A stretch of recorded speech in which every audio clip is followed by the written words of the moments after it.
attending DARE class when you were a child? If so, do you remember what you were taught? Believe it or not, most children don't remember the information from those classes. However, I am here to change that. Today, I plan on informing you about recreational drugs. I have always been intrigued by the different choices of drugs that people choose to do and the different ways that they affect the body.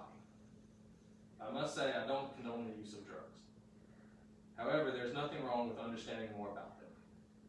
Allow me to explain what recreational drugs are and the different types of them and what they do to the body. To begin, we'll talk about the general term recreational drugs.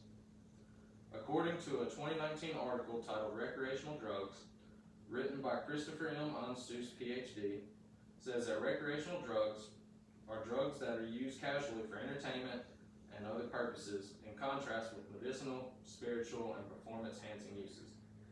This non-technical term that became popular in the 90s includes not only hallucinogens, prescription drugs, stimulants, depressants, but also things like nicotine, alcohol, and even caffeine. Dr. Anstoos pointed out that most drugs that are used recreationally, especially nicotine, alcohol, and caffeine, are not neatly classified. Now, recreational drugs can be broken down into three categories: stimulants, depressants, and hallucinogens. The first category is stimulants, colloquially known as others, which cause your central nervous system activity to increase. According to Wikipedia, the most commonly used stimulants are amphetamine-type stimulants. When these drugs are used in low doses, they have a therapeutic effect like increasing the ability to focus, vigor, sociability, libido, and mood. However, higher doses resulting can be symptoms like euphoria, vigor, and lack of sleep. The second category is depressants, which are also known as downers. According to an article called Cerebral Depressants, written by Karen E. Burgess, RN, MSN, depressants produce an overall calming effect by decreasing sensitivity to environmental stimuli. This also decreases psychomotor activity, slows cognition, and causes drowsiness. Karen also stated that prolonged use could develop a tolerance to the drugs, and that if you were suddenly to stop, you could exhibit withdrawal symptoms like seizures. The third category is hallucinogens, which can induce perceptual hallucinations. A depressant and stimulant.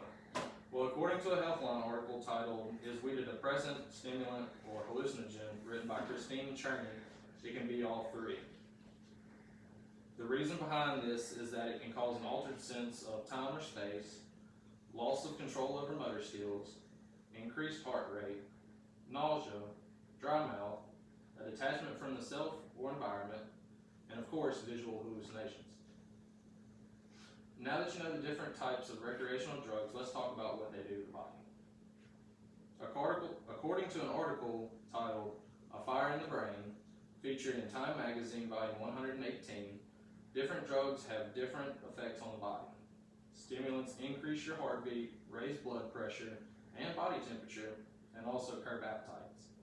Depressants, according to Funk and Wagnall's New World Encyclopedia, can cause coma or even death if you were to take too many. They can also become highly addictive, not only mentally but physically as well. Hallucinogens, according to an article titled "What Hallucinogens Can Do to Your Brain," written by Kathy M. Kowalski from Current Health 2, volume 26, bind to a group receptors called 5H2-T receptors and triggers the trip. This group of receptors are responsible for playing a role in sleep, memory, learning, mood, and behavior. And in conclusion, I have talked about a subject that many of you may have not really known or possibly even cared about. I have told you what recreational drugs are, their differences, and how they affect the body.